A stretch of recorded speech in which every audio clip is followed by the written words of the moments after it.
Good day, Cham. Panibagong araw, panibagong gagawin na naman.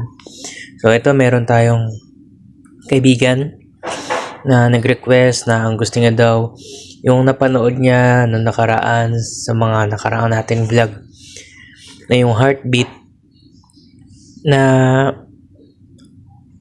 siya tapos merong heart sa dulo.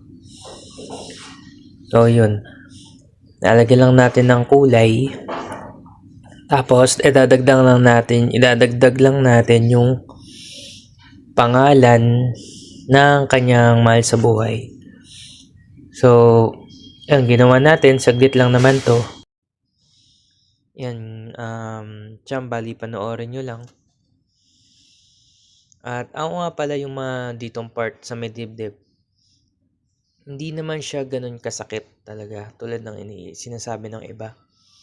Depende kasi iba yung mga pain tolerance ng bawat tao. So, sa iba, masakit, sa iba hindi.